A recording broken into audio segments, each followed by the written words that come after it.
Life is about to bloom on the ancient earth. The creation of air, water, lightning, fire, and earth. Life with one cell of crystal clear purity. Multicellular Goliath that emerged thereafter kneel down before the overwhelming power.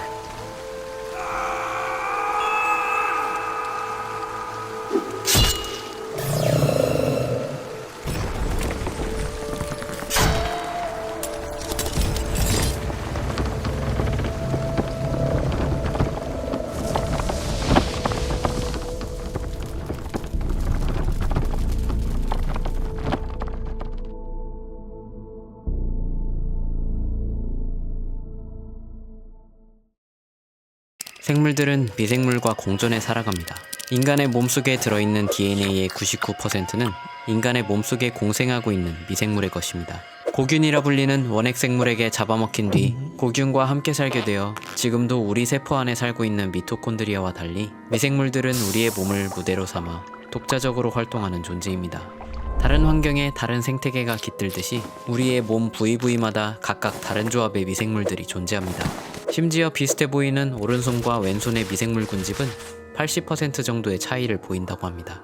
우리 몸속의 지역 중에 가장 크고 다양한 미생물 생태계를 볼 수 있는 장소는 바로 소화기관이라고 불리는 곳입니다. 초기 생명의 역사에서 단세포 생명들이 보다 나은 생존을 위해 힘을 합쳐 다세포 생물로서 살기로 결정하면서 근거리 블루투스 통신인 화학물질 대신 좀 더 빠른 의사소통 도구가 필요했기에 생체 전신선인 신경계를 만들어냅니다. 이 신경계가 독자적으로 2번 발생했으리라 추정하는 가설이 존재합니다. 외부 감각을 종합하고 재빠른 대처를 위한 뇌를 필두로 한 머리 쪽 신경계와 그 외에 몸쪽의 움직임 등을 담당하는 몸신경계가 발생해 자라다가 중간에서 만나게 된 것이죠. 뇌가 우리 몸을 생존시키기 위해 우리 몸의 거의 대부분을 관장하며 막대한 권력을 휘두르는 천상의 신 제우스라면 우리의 장은 우리의 생명 유지를 위해 희생된 다른 생명체의 죽음을 관장하는 천상계에서도 감히 건드리지 못하는 지하세계의 왕 하데스라고 볼 수 있습니다. 지하세계는 천상계의 명령을 받지 않고도 심지어 천상계와 아예 연결이 끊어져도 여전히 망자들의 세계를 다스릴 수 있습니다. 지하세계의 왕이 가진 권위는 그 힘이 정말 대단해서 배출하라는 명령 한마디면 천상계의 왕이 아무리 애걸복걸해도 소용없을 정도죠.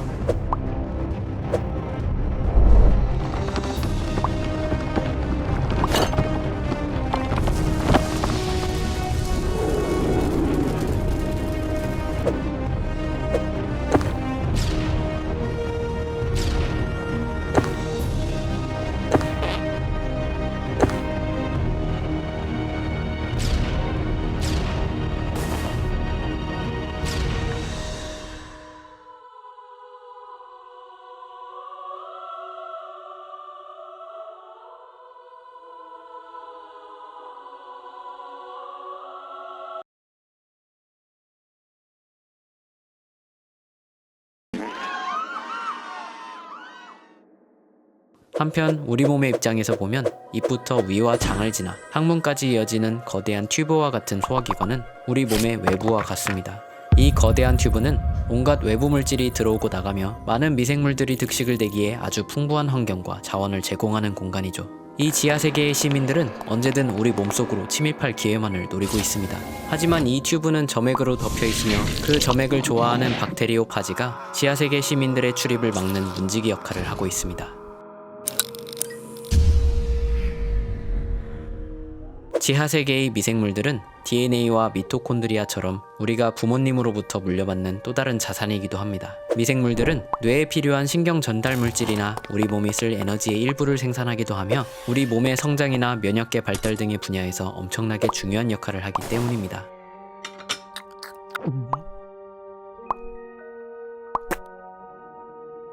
아기의 면역체계는 출생 후 6개월간 일부러 미생물들이 자유롭게 출입하도록 내버려두어 몸 안에 특정 미생물들이 자리잡길 기다려주기도 합니다. 이런 미생물들 중 B. 인판티스는 뇌 발달에 아주 중요한 역할을 하기 때문에 더 사회적이고 지능이 높은 종일수록 이러한 미생물들만 섭취할 수 있는 영양소가 모유에 더 풍부하게 담겨 있다고 하죠. 부모님들은 단순히 미생물을 물려줄 뿐만 아니라 적극적으로 배양해내고 있던 것입니다. 한편 미생물들도 가만히 앉아 우리가 돌봐주길 기다려주진 않습니다. 미생물들은 화학물질로 이루어진 출입증을 들고 다니며 면역 시스템 형성에도 관여하고 면역 시스템을 조종하기도 해서 다른 미생물들을 제거하는 데 쓰기도 합니다. 면역계는 반대로 특정 미생물에 특혜를 줘서 우리 몸에 해로운 미생물들이 번성하지 못하게 막는 식으로 카르텔을 형성하고 있습니다. 이러한 현상 때문에 동물의 면역계가 특정 미생물을 지원하고 관리하기 위한 것이라고 생각하는 연구자들도 있다고 합니다. 한편 이 카르텔은 그렇게 견고하진 않습니다. 미생물의 먹이인 식이섬유가 부족한 식단이나 미생물들을 무차별 폭격하는 항생제의 사용으로 인해 굶어 죽는 미생물이 속출하고 장내에서 급격한 혼란이 발생할 수 있습니다. 그럼 그때를 타서 세력이 약했던 미생물들이 번식할 기회를 잡아 생태계의 주인이 되고자 하기도 합니다. 이런 유해 미생물 중 일부는 박테리오파지의 감시를 피해 장의 점액을 먹어치움으로써 우리의 몸속으로 온갖 범죄자 미생물들이 쏟아져 들어갈 수 있는 통로를 만들기도 하며, 어떤 미생물들은 뇌의 혈뇌 장벽을 통과해 뇌로 기어들어가 치매와 같은 끔찍한 질병을 유발하기도 합니다. 또 미생물의 군집 변화는 과민성 대장증후군, 변비와 같은 소화기 질환뿐 아니라 우울증과 같은 정신질환도 유발할 수 있습니다. 락토바실러스 루테린은 사회적 유대감과 공감력을 높이는 옥시토신을 분비하는데, 현대인의 96%는 대부분의 인간 조상이 가지고 있던 이 미생물 군집을 영영 잃어버렸다고 하며, 이게 현대사회의 높은 우울증 비율의 원인이 될 수도 있다는 추측도 존재합니다. 최근 당충전 유행과 함께 유행하는 E형 당뇨병도 장내 유해 미생물 증식과 관련이 있음이 점점 연구 결과로 밝혀지고 있죠. 한편 잘못된 생활 습관이나 항생제 사용 때문에 생태계에서 절명해버린 균은 자연적으로 다시 생성되지 않는 경우가 많습니다.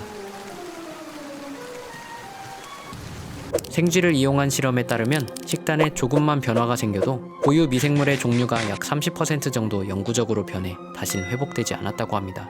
미생물, 우리에게 꼭 필요한 존재이지만 유지하는 것이 결코 쉽진 않은 것이죠.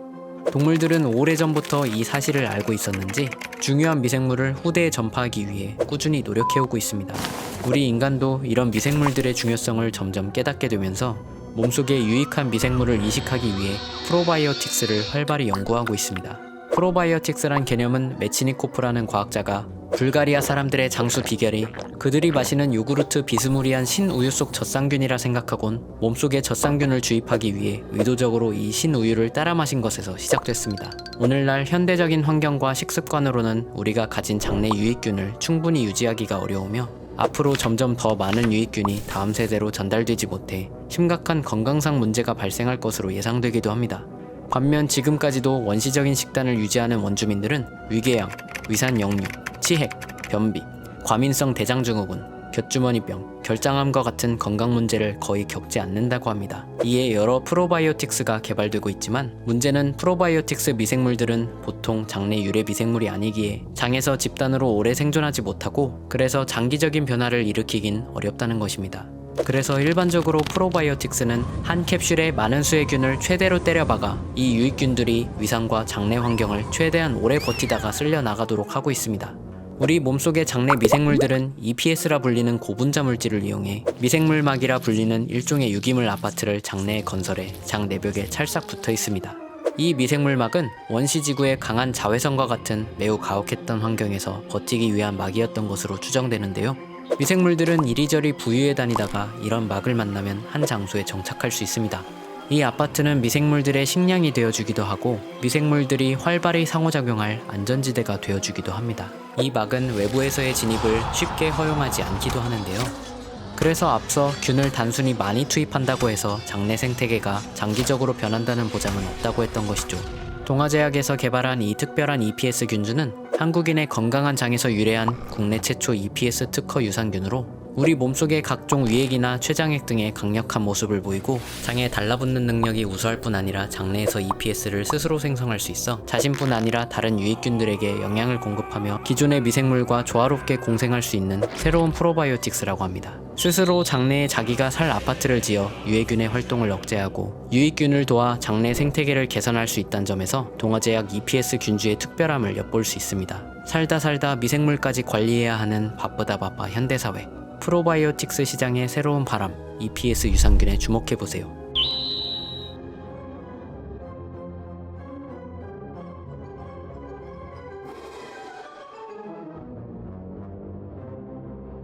아,